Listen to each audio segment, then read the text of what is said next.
नमस्कार दोस्तों। सुबह 6 बजे अलार्म की आवाज़ से कायनात की नींद खुली। उसने खुद को देखा तो पाया कि वो बालकनी में ही फर्श पर सोई हुई है। पास ही शराब की बोतल और गिलास का कांच टूटा पड़ा था। अंदर कमरे में आकर उसने कपड़े बदले और घर से बाहर निकल सड़क किनारे जॉगिंग करने लगी। धीरे धीरे उसकी रफ्तार बढ़ रही थी। वो खुद से भाग रही थी या अपने अतीत से, ये तो वो ही जाने। लगभग आधे घंटे बाद वो आई और सीधा ऊपर वाले फ्लोर पर बने जिम में चली गई। कुछ देर हल्के फुल्के एक्सरसाइज के बाद वो पुशअप करने लगी। उसकी आंखों में एक आग नज़र आ रही थी, लाल आंखें जिनमें गुस्सा, नफरत, जुनून और इसके साथ बेहिसाब दर्द था। वह जाने वह फर्श पर कुछ देर के लिए लेट गई। पसीने से तरबेतर वो हाँफ रही थी। दीवार पर लगी कील पर टंगी टॉवल से पसीना पोंछते हुए वो अपने कमरे में गई। कुछ देर बाद ऑफिस के लिए तैयार होकर वो नीचे आकर डाइनिंग टेबल पर बैठ गई। उसने मेड को आवाज़ लगाया, शांता, शांता मेरी कॉफ़ी कहाँ है? आवाज़ लगाई। बेमुश्किल से 2 मिनट हुए होंगे। एक औरत, उम्र यही कुछ 30-32 साल होंगी, एक हाथ में कॉफ़ी का मग और दूसरे हाथ में ओट्स का कटोरा लेकर आई। मग और कटोरा टेबल पर रखते हुए उसने कहा, माफ़ करिएगा साहेब, थोड़ी देर हो गई। कोई बात नहीं, आगे से ध्यान रखिएगा। मुझे देरी और देर करने वालों से नफ़रत है। रामू से कहिए मेरी बाइक साफ़ करके रखे। और हाँ, आज रात को आने में देर हो जाएगी, इसलिए खाना बनाइए। और कायनात एक हाथ लैपटॉप पर चलाते हुए कड़क लहजे में कहा। साथ ही साथ दूसरे हाथ में वो कभी कॉफ़ी का मग सिप लेती तो कभी ओट्स का बाइट। जी साहिब, कहकर शांता बाहर गार्डन में पौधों को पानी दे रहे रामू, उम्र 27-28 साल, शांता का देवर, के पास गई और उसने कहा, साहिब ने बाइक बाहर निकालकर साफ करने को कहा है। अंदर का माहौल कैसा है? रामू ने पाइप साइड में रखते हुए पूछा। माहौल तो शांत है, लेकिन कब तक शांत रहेगा ये कहना मुश्किल है। वैसे भी साहेब को कब कौन सी बात पर गुस्सा आ जाए ये तो वो खुद नहीं जानती। शांत, लेकिन कब तक शांत ये कहना मुश्किल है। वैसे तो गुस्सा आ जाए वो खुद नहीं जानती, शांता ने कहा और वापस अंदर आकर क्लीनिंग का काम करने लग गई। रामू भी कायनात की बाइक पार्किंग लॉट से निकालकर साफ करने लगी। कुछ देर बाद कायनात कंधे पर एक छोटा सा पिट्ठू बैग टांगे बाहर आई। रामू ने उसकी बुलेट को अच्छे से साफ कर दी। उसने हेलमेट पहना और गाड़ी को सड़कों पर दौड़ा दी। अरमान सुबह के करीब 6 बजे अपने बंगले पर आया और सीधा जिम में घुस गया। पंचिंग बैग पर पंच करते हुए उसके आंखों के आगे एक चेहरा घूम रहा था। हर गुजरते लम्हे के साथ उसके पंच का जोर बढ़ता जा रहा था। उसके जहन में कुछ बातें शोर मचा रही थी। तुम्हें क्या लगा मैं तुमसे प्यार करूंगी? नो वे। तुम जैसों की औकात बस मोहिनी सक्सेना का टाइम्स पास करने की है। Just get the hell out of my life it was. ये सारी बातें उसके नसों में गर्म शीशे की तरह घुल रही थी। एक चीख के साथ उसने अपनी पूरी ताकत लगाकर इतनी जोर से पंच किया कि पंचिंग बैग नीचे धड़ाम से गिर गया और इसी के साथ अरमान भी घुटनों के बल बैठ गया। अपना चेहरा दोनों हाथों से ढका। कुछ देर उसने गहरी सांस ली। शायद उन यादों को जहन से दूर करने की कोशिश कर रहा था, मगर जो 3 साल में नहीं हो पाया अब हो जाए इसकी उम्मीद नहीं थी। 3 सालों से हर रोज़ यही तो उसकी कोशिश रहती थी कि कैसे भी खुद को उस चेहरे से, उन बातों से, उस झूठे प्यार से बाहर निकालें, पर हर बार सिर्फ नाकामयाबी हाथ लगी। कुछ देर बाद वो अपने कमरे में आया। उसका फ़ोन बज रहा था। रिसीव कर स्पीकर पर डालकर उसने फ़ोन बेड पर फेंक दिया और खुद आईने के सामने खड़े होकर टॉवल से पसीना पोंछने लगा। 6 फीट हाइट, गोरा रंग, गहरी भूरी आंखें, चेहरे पर दाढ़ी जो उसके लुक को और इंटेंस बढ़ा रही थी।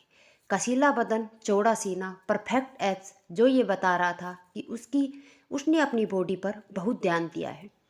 पीठ पर चील का टैटू कुल मिलाकर किसी भी लड़की को अपनी ओर आकर्षित कर ले, ऐसा लुक था अरमान का।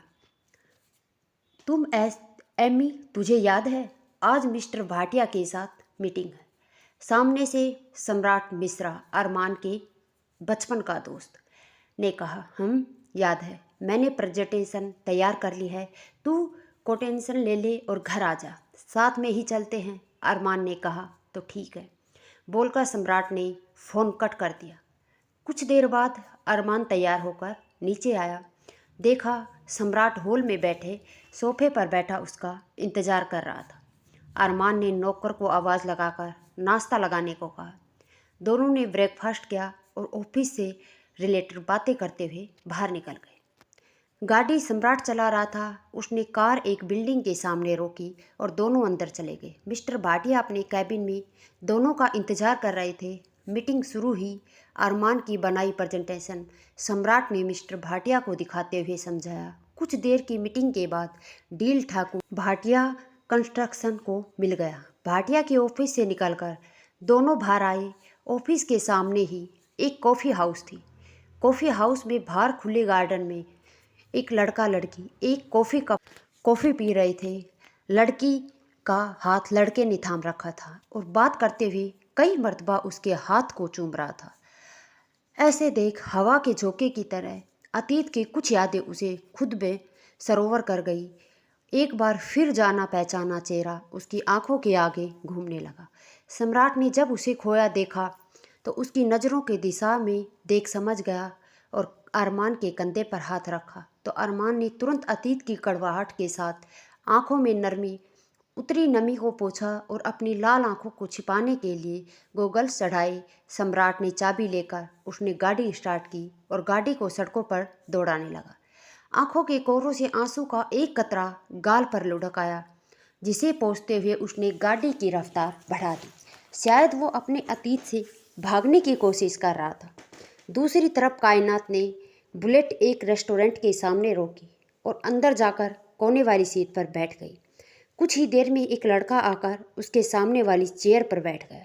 उसने ऊपर से नीचे तक काले रंग का लिबास पहना था और सर पर कैप थी, जिसका आगे का सिरा कुछ इस तरह से नीचे की ओर था। कायनात के कुछ देर उससे बातें की, फिर अपने पिट्ठू बैग में से एक लिफाफा निकालकर उसकी ओर बढ़ा दिया और बोली, 5 लाख है, रोकी, और आगे भी टाइम टू टाइम मिलती रहेगी। लेकिन याद रखना, मुझे कोई गड़बड़ी नहीं चाहिए। महेश मल्होत्रा की हर एक छोटी से छोटी एक्टिविटी के बारे में तुम मुझे पल पल की खबर दोगे। वो कब कहाँ जा रहा है, कब क्या कर रहा है, किसके साथ है, सब कुछ। और हाँ, इसके साथ ही तुम्हें एक और काम करना है। उसकी प्रेजेंट मेल आईडी को हैंग करो और चेक करो, और अगर मुमकिन हो सके तो पुरानी आईडी को भी खंगालो। मुझे हर हाल में सारी इन्फॉर्मेशन चाहिए। समझ गया मिस सूर्यवंशी, काम हो जाएगा। मुझे 24 घंटे का वक्त दीजिए, आपको इन्फॉर्मेशन मिल जाएगी। कायनात बोली, मुझे तुमसे यही उम्मीद है। और हाँ, अगर पकड़े जाओ तो शान से उसे बता देना कि किसके कहने पर तुम ये कर रहे हो। खुद पर ब्लेम लेने की ज़रूरत नहीं है। इसके बाद दोनों के बीच थोड़ी देर बातें हुई और रॉकी वहाँ से चला गया। उसके जाने के कुछ देर बाद कायनात भी रेस्टोरेंट से बाहर आई। हेलमेट पहनकर बुलेट पर बैठकर वो गाड़ी स्टार्ट करने ही वाली थी कि पीछे से आ रही कार ने बुलेट को ठोकर मारकर गिरा दिया। कायनात खुद को संभाल नहीं पाई और नीचे गिर गई। उसका पैर बुलेट के नीचे दब गया। दर्द से उसकी आंखें भीग गई, लेकिन इतने दर्द में होने के बावजूद आंखों में आंसू तो क्या, नमी तक नहीं थी। कोई नामो निशान नहीं था। उसने खुद को संभाला और पैर निकालकर जख्म वाली जगह पर देखा जहाँ से खून रिस रहा था। उसने कसकर अपने हाथ से जख्म पर दबाया और कुछ पल ऐसे ही रही, जिससे खून की धारा रुक गई। वो अपनी पूरी ताकत लगाकर खड़ी हुई और सामने देखा, कार वाला बिना रुके आगे बढ़ गया। ये देख कायनात का माथा ठनका और जोर से गुस्से में चिल्लाई, अबे साले, आँख का अंधा, नाम नैनसुख, रुक साले। कायनात के चिल्लाने से कार वाले ने कार रोकी और गाड़ी बैक में लेकर कायनात के पास खड़ी की। अरमान बाहर आया, साथ ही दूसरी ओर से सम्राट भी बाहर निकला। बार बार अरमान को शांत करने को कह रहा था। अपनी जुबान को लगाम लगा, लड़की है वरना बहुत पछताएगी। अरमान ने गुस्से से दांत पीसते हुए कहा। कायनात ने गुस्से से अपनी हेलमेट उतारी। उसके बाल उसके चेहरे पर आ गए। जिन्हें झटक कर उसने साइड किया तो एक पल के लिए अरमान की नज़रें उस पर ठहर गई। गोरा बेदाग चेहरा, गहरी नीली आंखें, पतली नाक, गुलाब सी पंखुड़ी जैसे गुलाबी होठ, ऊपर वाले होठ के ऊपर एक छोटा सा तिल, पतली सुराही जैसी गर्दन, उसकी पतली कमर तक लहराते लंबे घने बाल। उस पर उसका फिगर किसी की भी जान लेने के लिए काफ़ी था। होठ शबद जैसे उसके लिए ही बना थे। सफ़ेद रंग के क्रॉप टॉप के साथ काले लेदर का जैकेट का चैन खुला होने के कारण उसके छोटे से क्रॉप टॉप में उसकी कमर बाहर झांक रही थी। नीचे सफ़ेद जींस जो घुटनों पर फटी थी, शायद गिरने के कारण उसकी सफ़ेद जींस फिलहाल घुटनों तक नीचे खून से लाल हो चुकी थी। अरमान को अपनी ओर इस तरह देखता पाकर कायनात का गुस्सा बढ़ गया। जिस अंदाज में अरमान ने कहा था उसी अंदाज में उसकी आंखों में आंखें डाल बोली, जबान को लगाम लगाने की ज़रूरत आपको है मिस्टर, माइंड योर लैंग्वेज और एल्स कुछ कहने लायक नहीं बचेंगे आप। एडजस्ट स्टॉप स्टेरिंग मी। उसकी बात सुन अरमान की तंद्रा टूटी। उसने कायनात को गुस्से से घूरते हुए कहा, how dare you to talk to me in this way you bloody. Kainat, ना ना ऐसी गलती मत करिएगा मिस्टर अंधे, वरना बहुत पछताओगे। Now you just listen me. अगर आंखें खराब हैं तो जाकर इलाज करवाइए, और अगर ड्राइविंग नहीं आती तो जाकर सीख लीजिए। ये रोड आपके बाप की नहीं जो किसी को भी ठोक कर आगे बढ़ जाएंगे। अरमान, मेरे बाप की नहीं है तो क्या तुम्हारे बाप की है? उसकी बात सुन कायनात का पारा हाई हो गया। बाप शब्द महज 2 अक्षर का ही तो बना है, लेकिन इस शब्द के लिए उसकी नफरत को बयान करने में पूरी शब्दकोश भी कम पड़ जाएगी। गुस्से में उसने जिस पैर पर चोट लगी थी उसी पैर को रोड साइड लगे खंभे पर दे मारा और पूरी एटीट्यूड में कहा, मेरे बाप का तो नहीं पर मेरा ज़रूर है। उसका एटीट्यूड देख अरमान उसे घूरने लगा। कायनात उसे घुरती हुई बोली, सॉरी व्हाट। अरमान ने ऐसे रिएक्ट किया जैसे कायनात की बात उसे ठीक से सुनाई नहीं दी हो। कायनात ने दांत पीसते हुए कहा, आई सैड से सॉरी टू मी। माफ़ी मांगी अपनी गलती की। अरमान जोरों से हंसने लगा और अचानक सीरियस होकर उसे घुरते हुए बोला, सॉरी वो भी तुम्हें, जस्ट कट द बुलशिट। अरमान ठाकुर तुम जैसों को कभी सॉरी नहीं बोलेगा। सम्राट उसे समझा रहा था, यार गलती तेरी ही है, तूने इसकी गाड़ी ठोकी है, इसे चोट भी लगी है। यार एमी सॉरी बोलकर बात ख़त्म कर दे। देख मनाली आए हुए हमें अभी मुश्किल से 2 दिन हुए हैं, यहाँ के बारे में अभी ठीक से जानते भी नहीं, फालतू का लफड़ा होगा, सॉरी बोल दे। सॉरी माय फुट, अरमान ने गुस्से में कहा। तो कायनात भी चीखते हुए बोली, आई सैड जस्ट से सॉरी, वरना क्या कर लोगी तुम? जो करना है कर लो, मैं भी देखता हूँ तुम अरमान ठाकुर का क्या बिगाड़ सकती हो। Do what the hell you can, Armaan चीखते हुए बोला। वरना कुछ नहीं मिस्टर अंधे, बिजनेस वूमेन हूँ मैं। हिसाब बराबर करना बहुत अच्छे से आता है मुझे, और अगर मैं हिसाब बराबर करने पर आई तो आपके लिए मुश्किल हो जाएगी। वो क्या है ना, हिसाब की ज़रा पक्की हूँ मैं। कायनात ने मुस्कुराने की भरकस कोशिश करते हुए कहा, और इधर उधर देखा। उसे रोड साइड एक पत्थर नजर आया। कोई कुछ समझ पाता उससे पहले ही उसने वो पत्थर उठाया और एक झटके से अरमान की कार की ओर फेंक दिया। पत्थर जाकर कार के बैक मिरर पर लगी और अगले ही पल कांच टूटकर चकनाचूर हो गया। किसी को भी इस बात की उम्मीद नहीं थी। अरमान और सम्राट हैरानी से गाड़ी को देख रहे थे जिसे कल ही उन लोगों ने खरीदा हो। सो मिस्टर अंधे, समझ आया? What can I do? ये तो हिसाब हुआ उस डैमेज का जो मेरी गाड़ी को हुआ है, और अब जो चोट मुझे लगी है उसका हिसाब बराबर आपको करना है। कायनात ने हाथों को आपस में रगड़ झाड़ते हुए कहा। अरमान ने उसे कुछ पल गुस्से से घुरा, फिर अपनी जेब से वॉलेट निकाल कर उसमें जितने पैसे थे वो कायनात के ऊपर फेंकते हुए कहा, तुम जैसी चीप स्टफ को बहुत अच्छे से जानता हूँ। पहले अमीर लड़कों के गाड़ी आगे जानबूझकर आ जाओ, फिर बेचारी अबला बनकर, नारी बनकर फेक फेमिनिज्म खेलो और फिर उस लड़के की ज़िंदगी में एंट्री मिल जाएगी, राइट? पर यहाँ तुम्हारे ये पैतरे काम नहीं आएंगे। आई होप इतने पैसे काफ़ी होंगे तुम्हारी अकड़ तोड़ने के लिए। Now just get lost. उसकी इस हरकत पर कायनात को इतना गुस्सा आया कि उसने उसे मारने के लिए हाथ उठाया था, लेकिन उसके चेहरे तक ले जाकर मुट्ठी भींचते हुए हाथ वापस खींच लिया और अपने जबड़े भींचते हुए बोली, मेरे शहर में नए आए हैं, मेहमान हैं, इसलिए बच गए, वरना आपका जबड़ा टूटने से कोई नहीं बचा सकता। ये हाथ आज तो मैंने रोक लिया, मगर हर बार रोकूं इतनी महान नहीं हूँ मैं। कायनात ने पैसे अरमान के मुंह पर मारे और बोली, अपने बाप के पैसों का घमंड किसी और को दिखाइएगा। रईसजादे, जिस जंगल में आप खड़े हैं वहाँ की शेरनी को खरीद सके इतनी आपके पास पैसों की औकात नहीं है।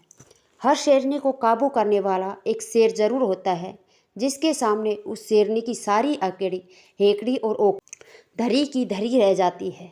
अरमान ने कहा तो कायनात बोली, इस शेरनी को काबू कर सके ऐसा शेर अब तक पैदा नहीं हुआ, और रही बात आपकी तो गीदड़ शेर की बातें करता अच्छा नहीं लगता। कायनात अपनी बुलेट की ओर जाके उसे उठाने के लिए झुकी ही थी कि पीछे से अरमान की आवाज़ आई, बहुत पछताओगी तुम। अरमान ठाकुर आग है, इसके लपेटे में जो आता है वो झुलस कर राख हो जाता है। तुम्हारा तो मैं वो हर्ष करूँगा, इस आग में जलोगी तुम। ये बदतमीजी बहुत भारी पड़ेगी तुम्हें। कायनात ने अपने हाथ झाड़े और पीछे घूमकर अरमान को बोली, मेरी ओर अपने कदम बढ़ाने से पहले ये ज़रूर याद रखिएगा कि कायनात सूर्यवंशी से दुश्मनी लोग अपनी मर्जी से करते हैं, मगर उस दुश्मनी का दी एंड कायनात सूर्यवंशी अपने स्टाइल में करती है। आग का जला फिर भी बच सकता है, पर मैं वो तेजाब हूँ जो एक बार किसी की ज़िंदगी में पड़ गया तो सामने वाले को खोखला कर देती हूँ। अरमान कुछ बोलने को हुआ, तभी कायनात का फ़ोन बज पड़ा।